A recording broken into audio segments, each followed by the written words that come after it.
आज हम विश्वेश्वर संहिता के अध्याय 12 को आगे बढ़ाते हैं। कर्क संक्रांति से युक्त श्रावण मास में नवमी तिथि को मृगशिरा नक्षत्र के योग में अंबिका का पूजन करें। वे संपूर्ण मनोवांछित भोगों और फलों को देने वाली हैं। ऐश्वर्य की इच्छा रखने वाले पुरुष को उस दिन अवश्य उनकी पूजा करनी चाहिए।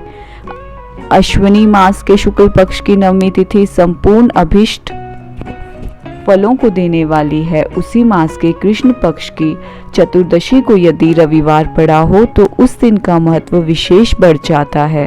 उसके साथ ही यदि आद्रा और महाद्रा सूर्य संक्रांति से युक्त आद्रा का योग हो तो उक्त अवसरों पर की हुई शिव पूजा का विशेष महत्व माना गया है। माघ कृष्णा चतुर्दशी की हुई शिवजी की पूजा संपूर्ण अभिष्ट फलों को देने वाली है। वह मनुष्यों की आयु बढ़ाती, मृत्यु कष्ट को दूर हटाती और समस्त सिद्धियों की प्राप्ति कराती है।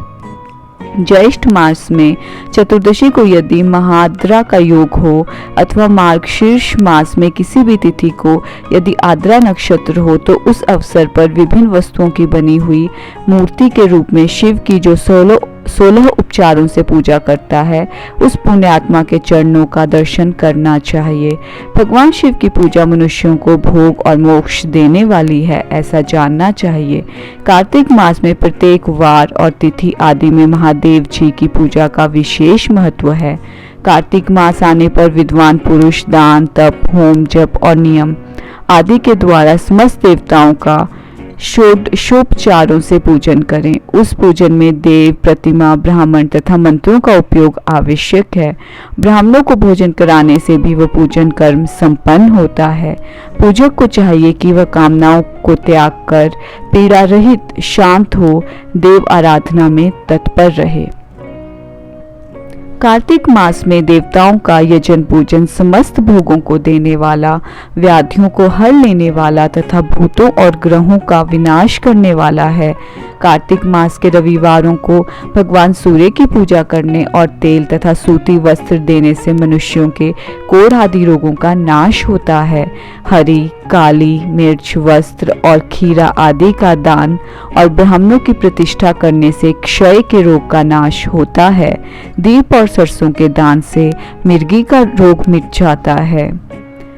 कृतिका नक्षत्र से युक्त सोमवार को किया हुआ शिवजी का पूजन मनुष्यों के महान दारिद्र्य को मिटाने वाला और संपूर्ण संपत्तियों को देने वाला है।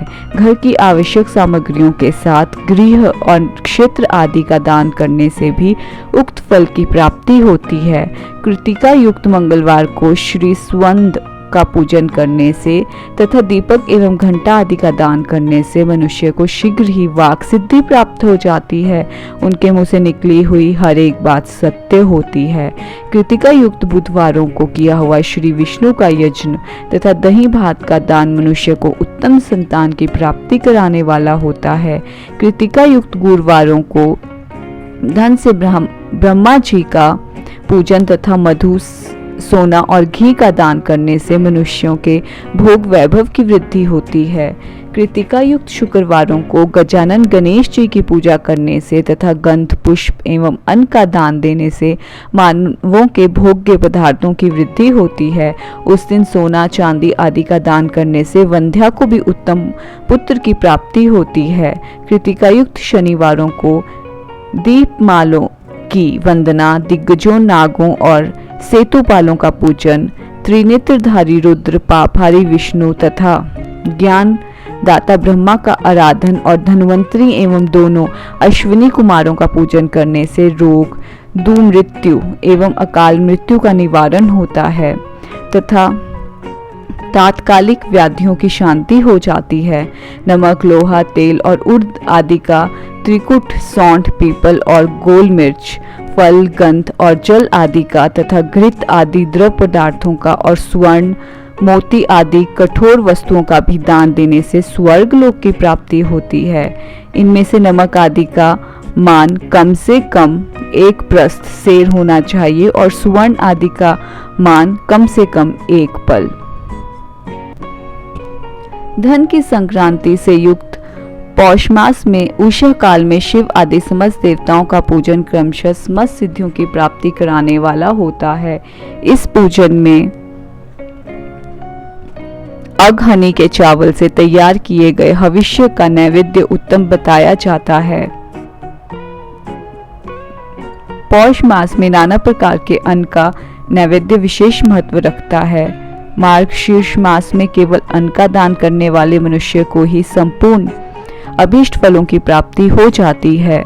मार्गशीर्ष मास में अन्न का दान करने वाले मनुष्य के सारे पाप नष्ट हो जाते हैं। वह अभीष्ट सिद्धि, आरोग्य, धर्म, वेद का सम्यक ज्ञान, उत्तम अनुष्ठान का फल, यह लोक और परलोक में महान भोग, अंत में सनातन योग, मोक्ष तथा वेदांत ज्ञान की सिद्धि प्राप्त कर लेता है। जो भोग की इच्छा रखने वाले हैं वह मनुष्य मार्गशीर्ष मास आने पर कम से कम 3 दिन भी उषा काल में अवश्य देवताओं का पूजन करें और पौष मास को पूजन से खाली न जाने दें। उषा काल से लेकर संगव काल तक ही पौष मास पूजन का विशेष महत्व बताया गया है। पौष मास में पूरे महीने भर जितेंद्रिय और निराहार रहकर द्विज प्रातः काल से मध्याह्न काल तक वेद माता गायत्री का जप करे। तत्पश्चात रात को सोने के समय तक पंचाक्षर आदि मंत्रों का जप करे। ऐसा करने वाला ब्राह्मण ज्ञान पाकर शरीर छूटने के बाद मोक्ष प्राप्त कर लेता है। द्विजेतर नर नारियों को त्रिकाल स्नान और पंचाक्षर मंत्र के ही निरंतर जप से विशुद्ध ज्ञान प्राप्त हो जाता है। इष्ट मंत्रों का सदा जप करने से बड़े से बड़े पापों का भी नाश हो जाता है। सारा चराचर जगत बिंदु नाद स्वरूप है। बिंदु शक्ति है और नाद शिव। इस तरह यह जगत शिव शक्ति स्वरूप ही है। नाद बिंदु का और बिंदु इस जगत का आधार है। यह बिंदु और नाद शक्ति और शिव संपूर्ण जगत के आधार रूप से स्थित हैं। बिंदु और नाद से युक्त सब कुछ शिव स्वरूप है, क्योंकि ये वही सब का आधार है। आधार में ही आद्य का समावेश अथवा लय होता है। यही सकलीकरण है। इस सकलीकरण की स्थिति से ही सृष्टि काल में जगत का प्रादुर्भाव होता है। इसमें संशय नहीं है। शिवलिंग बिंदु नाद स्वरूप है, अतः उसे जगत का कारण बताया जाता है।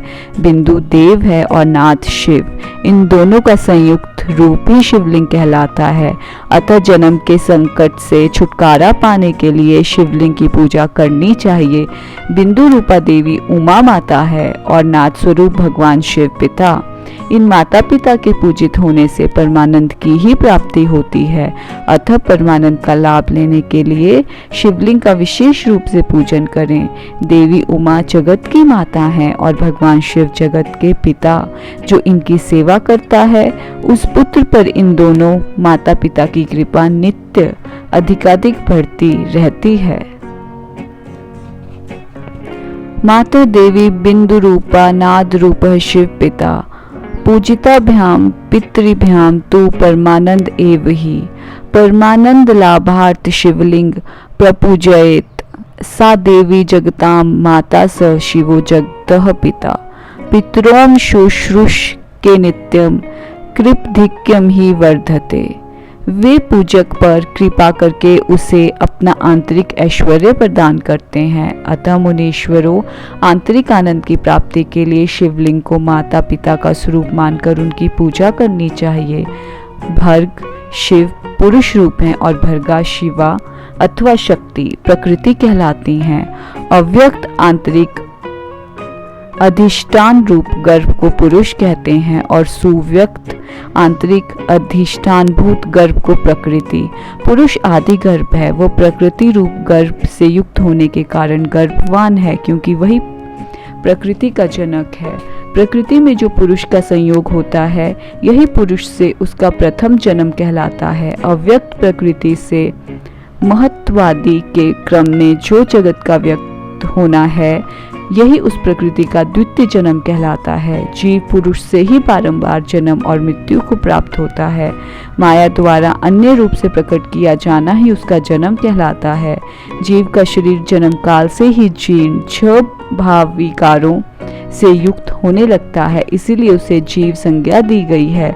जो जन्म लेता है और विविध पाशों द्वारा तनाव बंधन में पड़ता है उसका नाम जीव है। जन्म और बंधन जीव शब्द का अर्थ ही है। अतः जन्म मृत्यु रूपी बंधन की निवृत्ति के लिए जन्म के अधिष्ठानभूत मातृ-पितृ स्वरूप शिवलिंग का पूजन करना चाहिए। गाय का दूध, गाय का दही और गाय का घी, इन तीनों को पूजन के लिए शहद और शक्कर के साथ पृथक पृथक भी रखें और इन सब को मिलाकर सम्मिलित रूप से पंचामृत भी तैयार कर लें। इनके द्वारा शिवलिंग का अभिषेक एवं स्नान कराएं। फिर गाय के दूध और अन्न के मेल से नैवेद्य तैयार करके प्रणव मंत्र के उच्चारण पूर्वक उसे भगवान शिव को अर्पित करें। संपूर्ण प्रणव को ध्वनिलिंग कहते हैं। स्वयंभू लिंग नाद स्वरूप होने के कारण नादलिंग कहा गया है। यंत्र या अर्गा बिंदु स्वरूप होने के कारण बिंदुलिंग के रूप में विख्यात है। उसमें अचल रूप से प्रतिष्ठित जो शिवलिंग है वह मकार स्वरूप है, इसीलिए मकार लिंग कहलाता है। सवारी निकालने आदि के लिए जो चिरलिंग होता है वह उकार स्वरूप होने से उकारलिंग कहा गया है तथा पूजा की दीक्षा देने वाले जो गुरु या आचार्य हैं उनका विग्रह आकार का प्रतीक होने से अकारलिंग माना गया है। इस प्रकार अकार, उकार, मकार, बिंदु, नाद और ध्वनि के रूप में लिंग के 6 भेद हैं। इन 6 लिंगों की नित्य पूजा करने से साधक जीवन मुक्त हो जाता है, इसमें संशय नहीं है। इसी के साथ विश्वेश्वर संहिता का अध्याय 12 समाप्त होता है। ओम नमः शिवाय, शिव जी सदा सहाय। ओम नमः शिवाय, गुरु जी सदा सहाय। आप सभी को सावन के पहले दिन की बहुत बहुत शुभकामनाएं। जय शिव भोले, जय शिव शंभू।